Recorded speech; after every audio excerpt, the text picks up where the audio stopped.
உறவுகளுக்கு வணக்கம். இன்றைய நாளிலே நாங்கள் வெல்வெட்டித்துறை எங்களுடைய முன்னாள் பாராளுமன்ற உறுப்பினர் பெரும் மதிப்புக்குரிய MK சிவாஜிலிங்கம் ஐயா வீடு தேடி வந்திருந்தோம். நாங்கள் ஆரம்ப காலத்திலே நாங்கள் தான் இதை கொண்டு வந்திருந்தோம்.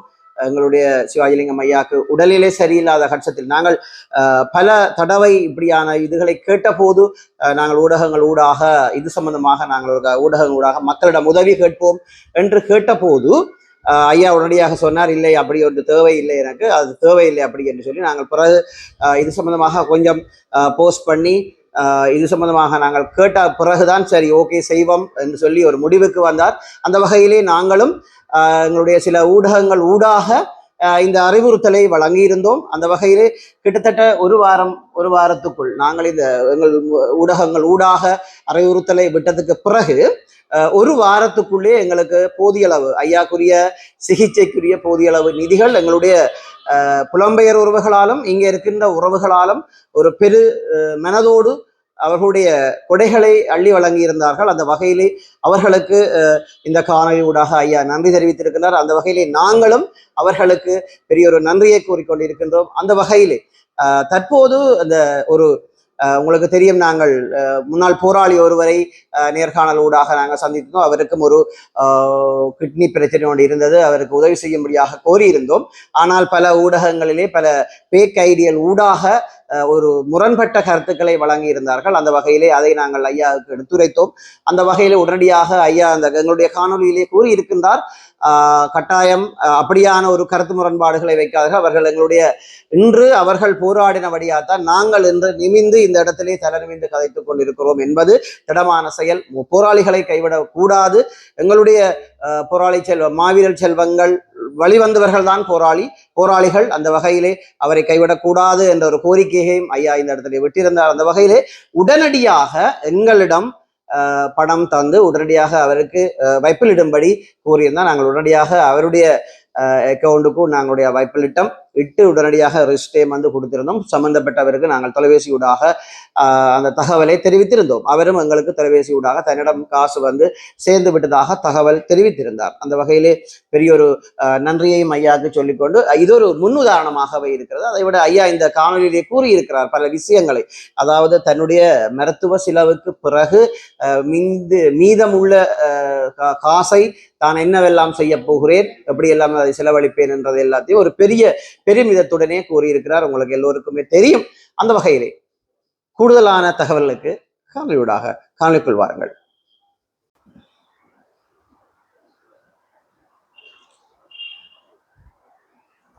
தமிழ் உறவுகளுக்கு வணக்கம். என்னுடைய சுகவீனம் காரணமாக 2 சிறுநீரகங்களும் செயலிழந்த சூழ்நிலையிலே ஒரு மாற்று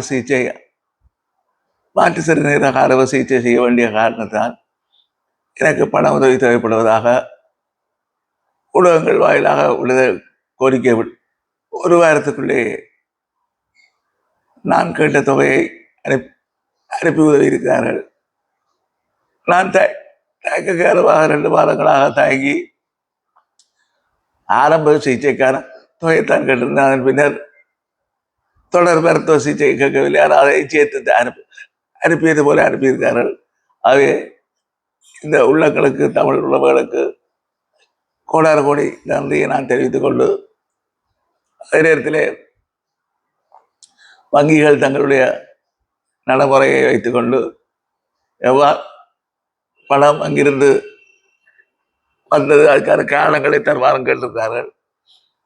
பொதுமக்களுக்கு எந்த விதமான சிரமம் விசாரணைகளை நான் மாத்திரம் எதிர்கொள்வதற்கு தீர்மானித்திருக்கின்றேன். பொதுமக்களுக்கு எந்த விதமான பிரச்சனையும் இருக்காது.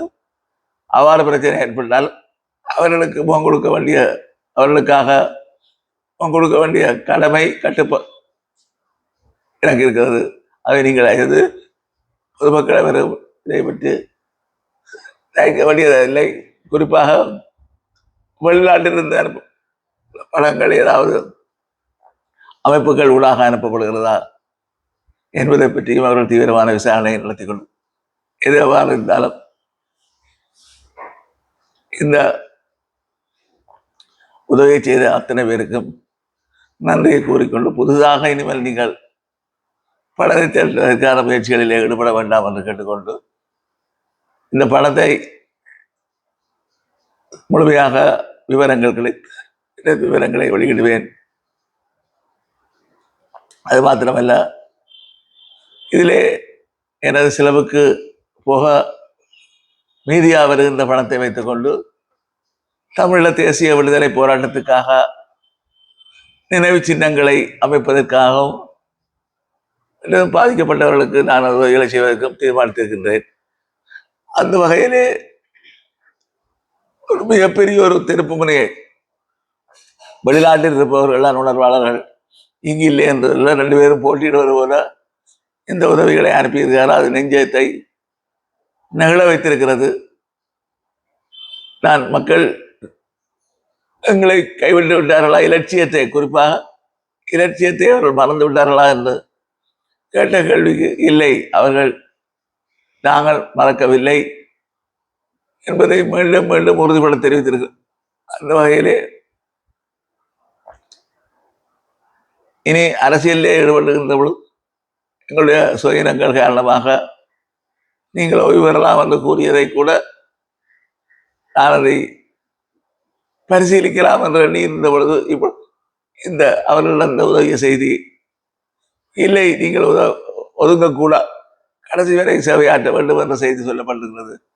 ஆகவே என்னுடைய மரணப்படுக்கையிலும் நான் தமிழினத்தினுடைய விடுதலைக்காக உழைப்பேன் என்று கூறிக்கொண்டு இந்த உதவிகளை இந்த ஊடக சந்திப்புகளை ஏற்பாடு செய்த நண்பர்களுக்கும் ஊடகவியலாளர்களுக்கும் நெஞ்சார்ந்த நன்றியை தெரிவித்து பங்களிப்பு செய்த அத்தனை பேர் என்னுடைய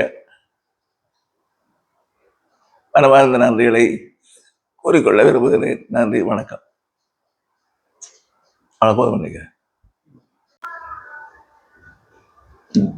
தமிழ் உறவுகளுக்கு வணக்கம். என்னுடைய சிறுநீரகங்கள் செயலிழந்ததை தொடர்ந்து கடந்த வாரம் நான் ஊடகங்கள் வாயிலாக சிறுநீரக மாற்று சிகிச்சைக்கு, அறுவை சிகிச்சைக்கு நான் விண்ணப்பித்து கோரிக்கை விடுத்ததை தொடர்ந்து அபரிதமான ஆதரவை வழங்கிய புலம்பெயர் தேசத்தில் இருக்கக்கூடியவர்களும் எங்களுடைய உள்ளூரில் இருக்கக்கூடியவர்களுடைய அவருடைய செயற்பாடும் அவருடைய தொடர்பாளர்களும் நெஞ்சத்தை நெகிழ வைத்திருக்கிறது. ஆனால் இது என் மீது, எனது சேவை மீது மக்கள் வைத்த அபரிதமான நம்பிக்கையாக இருக்கலாம். ஆனால் இதை போல எங்களை விட தங்களுடைய உயிரையை அர்ப்பணித்து போராடிய பலரை எங்களுடைய சமுதாயம் மறந்து விட்டதா என்ற கேள்வி எழுகின்றது. இருபாலை கிழக்கிலிருந்து ஒரு முன்னாள் போராளி ஒருவர் கொடுத்த வெள்ளுவலை ஊடகங்கள் வாயிலாக நான் பார்த்தேன். இதை இன்னொரு விடயத்தை சொல்ல வேண்டும்.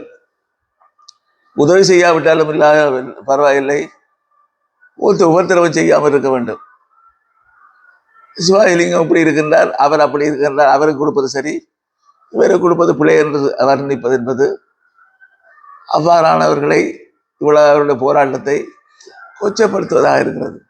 ஒரு உண்மையாக பாதிக்கப்பட்டவரா அல்லது போலியா என்பதை அறிவதற்கு பேச்சு எடுக்க நடவடிக்கை சரியானது. அதை விடுத்து அந்த நடவடிக்கை விமர்சிப்பது பொருத்தமானது. அவர்களுடைய கஷ்டம், பிரச்சனைகள் எங்களை ஒன்றவர்களுக்கு இந்த வள்ளுவரை விடுத்தவுடன் வருகின்றது. அவர்களுக்கு வரவில்லை என்பதற்காக அவர்களுடைய பக்கத்திலே நியாயங்கள் இல்லை என்று கருதக்கூடாது. ஆகவே அப்படிப்பட்டவர்களுக்கு உதவி கரங்களை நீட்டுவதன் மூலம் எங்களுடைய மக்கள் தங்களுடைய உயரிய சிந்தனைகளை, நடவடிக்கைகளை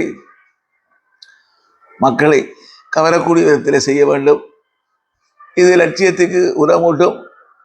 இங்கு இருக்கவர்களும் புறப்பவர்களும் அது அவர்களுக்கு ஒரு சிறிய தொகையாக இருக்கலாம். ஆனால் இங்கு இருக்கவர்களுக்கு அது பெரிய தொகை. அந்த வகையிலே அந்த மாதிரியான உதவிகளை அவர்களுக்கு செய்ய வேண்டும் என்று கூறி நானும் எனக்கு சேர்ந்த பணத்திலே 2 லட்சம் ரூபாவை அந்த தம்பி முன்னாள் போராளிக்கு அனுப்பி வைக்க விரும்புகின்றேன். அது நான் அனுப்பி வைப்பேன். இது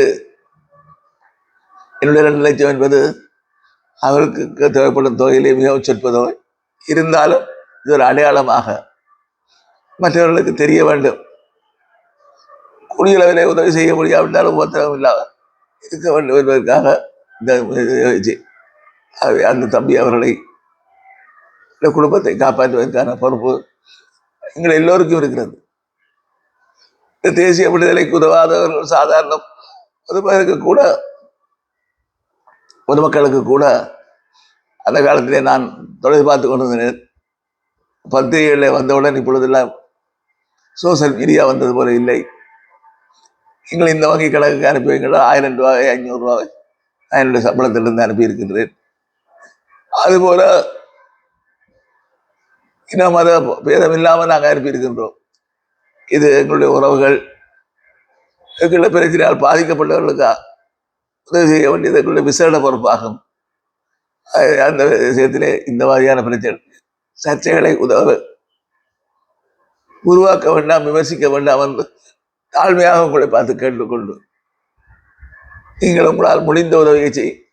ஒவ்வொருவரும் செய்கின்ற உதவி என்பது இவ்வாறு பாதிக்கப்படுபவர்கள் அதை பார்த்து மற்றவர்களும் மன நிம்மதி அடைவார்கள். காலத்திலே அவர்களுக்கு ஒரு நெருக்கடி ஏற்பட்டாலும் உதவுவார்கள், நம்பிக்கையோடு அவர்கள் வாழ்வார்கள். அதே தமிழ் உறவுகள் அனைவரையும் நான் இவ்வாறான விடயங்களில் தேவையில்லாமல் சர்ச்சைகளிலே கருத்துக்களிலே ஒற்றுமையிலே இல்லாமல் அப்படியானவர்களுக்கு துன்பம் கொடுக்காமல் நீங்கள் இதிலே அவர்களுக்கு நன்மை கிடைப்பதற்கு குறுக்க இருக்க வேண்டும் என்று மிகவும் பணிவாக கேட்டுக்கொள்ள விரும்புகின்றேன். எனவே இது நிச்சயமாக எத்தனையோ பேர் மீள முடியாத சிகிச்சைக்கு பயன் கிடையாத இடத்திலே முன்னாள் போராளிகள் பாடுபட்டு பாதிக்கின்ற பொழுது எங்களுடைய நெஞ்சம் மிகவும் பாதிக்கப்படுகிறது. ஆகவே இந்த இடத்திலே சிறப்பாக பொதுவாக மனிதநேயமாக நாங்கள் எங்களுடைய சமுதாயத்திலே எல்லோருக்கும் விடுதலை போராட்டத்திலே மரணமடைந்தவர்களுக்கு பாதிக்கப்பட்ட பொறுப்பை நாங்கள் ஏற்றுக்கொண்டிருக்கிறோம். ஏற்றுக்கொள்ள வேண்டும். அந்த வகையிலே தான் இந்த பங்களிப்பை நான் செய்கின்றேன். ஆகவே நீங்கள் இதே ஒரு விமர்சனமாக எனக்கு பதில் சொல்லுகின்ற விமர்சனமாக அமலுக்க வேண்டாம். தயவு செய்து புரிந்து கொண்டு இந்த சர்ச்சைக்கு முற்றுப்புள்ளி ஆக்கபூர்வமான பங்களிப்பை வழங்குமாறு கனிமோடு நான் கேட்டுக்கொள்கின்றேன். நன்றி, வணக்கம்.